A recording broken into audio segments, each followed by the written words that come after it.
Hi, and welcome back to my wallpaper TV show on YouTube. My name is Spencer Colgan, and recently, in the month of January and February, I did a lot of videos on skim coating. And that is the process by which one takes joint compound, either ready mix or quick set, and applies it to a wall, usually over texture or a ceiling, to make it flat.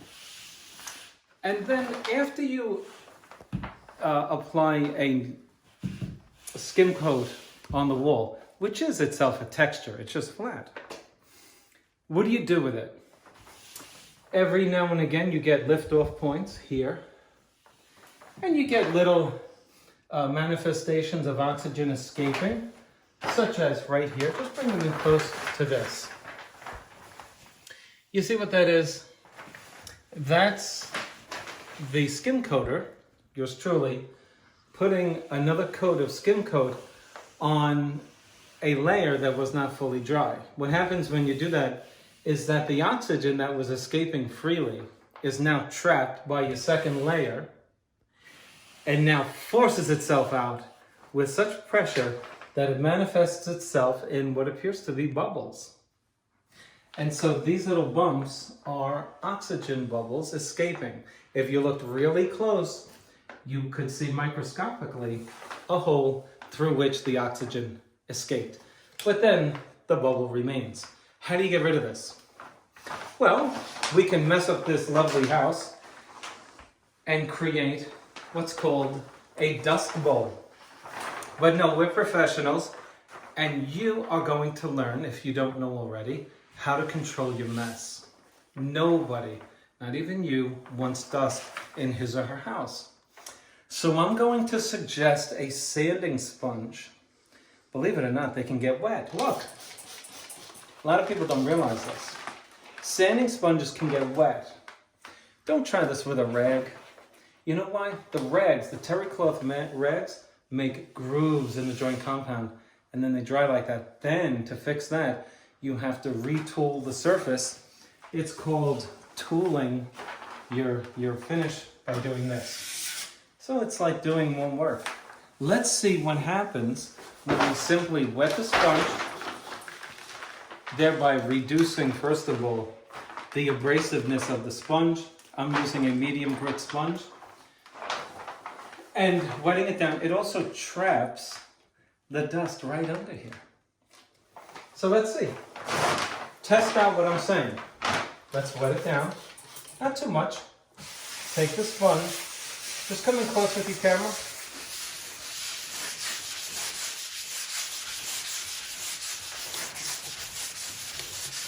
You will see, number one, I'm not creating a dust bowl. Number two, I'm not overdoing it with sanding. And this, all the dust, what would be dust, gets trapped on the sponge. The nice thing about this sponge is that you can wash this right out. You can let this, let it dry. It's new again.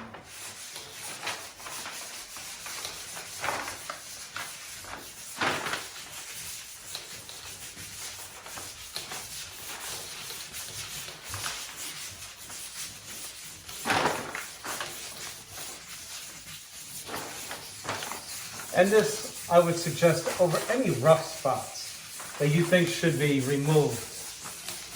This way, you don't have to sand the whole thing. Depending on how proficient you are with skim coating itself, this is just to be used on your highs. So you have your flat surface, and then you have a high like that, right? That little thing. Now we have a low. Now, you see where I just created a little hole there? I should have been more diligent and scrape that off. Don't try to sand that out. Just take more compound, fill it in with your finger. Like this. If I did the first one right, I would have just done this. Comes right off. But now, I created more work by having to fill that in. You can see how the wet sponge is a great way to avoid making a mess. Here's the trick with this. If you use too much water, you will create a texture on the surface. So you don't want to go with too much water. You're just wetting the thing sufficiently to act as a barrier between the skim coat and the sanding sponge. Not too much water.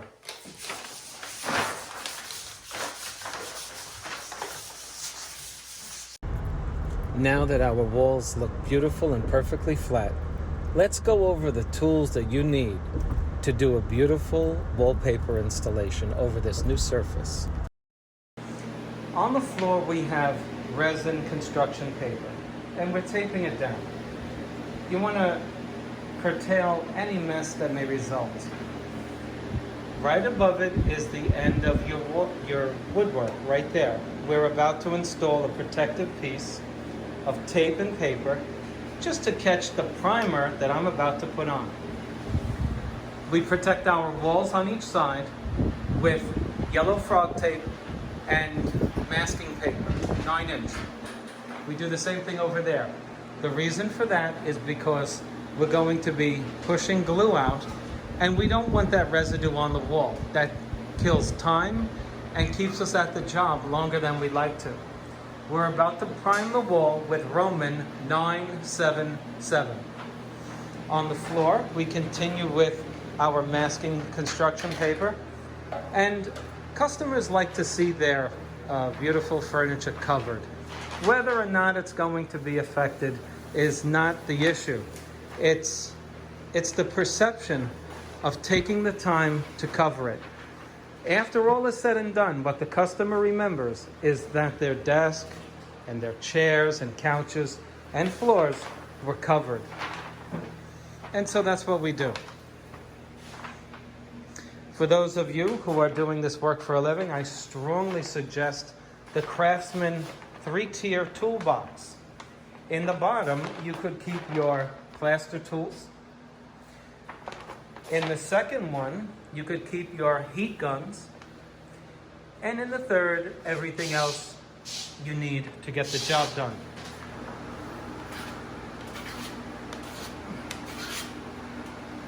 Now, as you look at the wall, we're about to wall cover, you will see what is my work to the best of my ability. I can't do any better than this. It is, in my opinion, perfectly flat. I have covered every little imperfection. I just want to share with you a little trick or advice, whatever you want to call it. A lot of you out there, like we all did when we first started this, you see an imperfection, you want to sand the heck out of it. Plaster the heck out of it. This is wet, it doesn't cause dust. If it's not too big of a bump, just shave it off like this with a close angle to the wall and just fill it in and leave it. Pull your blade real tight. This is what I mean. Take a little drawing compound. Now as you're doing it, the air starts to dry it. Have a little bottle with you. Just wet it up. And here's all I want you to do. This way you don't go crazy. Look, that's nice and wet, right? Let's see, right here. Now look at the angle I'm using. You can't see it from the camera, but I'll reverse it. Real close to the wall. It pulls it real tight. Look, you don't have to sand that. In fact, if you did, I'm going to tell you what you would do. You would scratch it.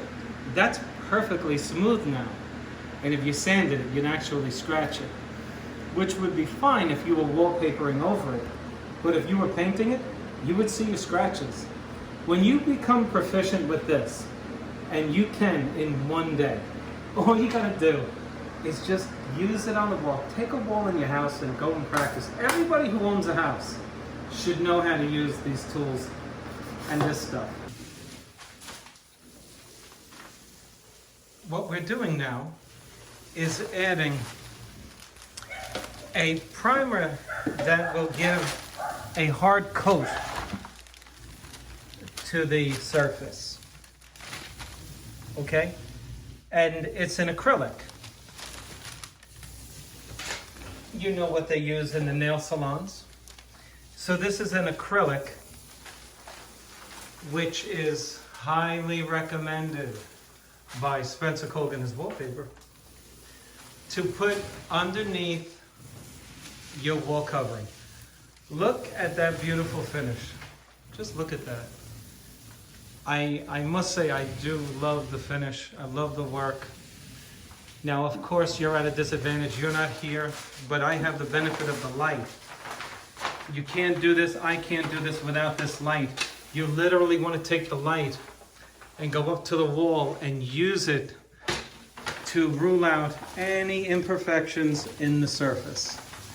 Then you want to put this acrylic primer over it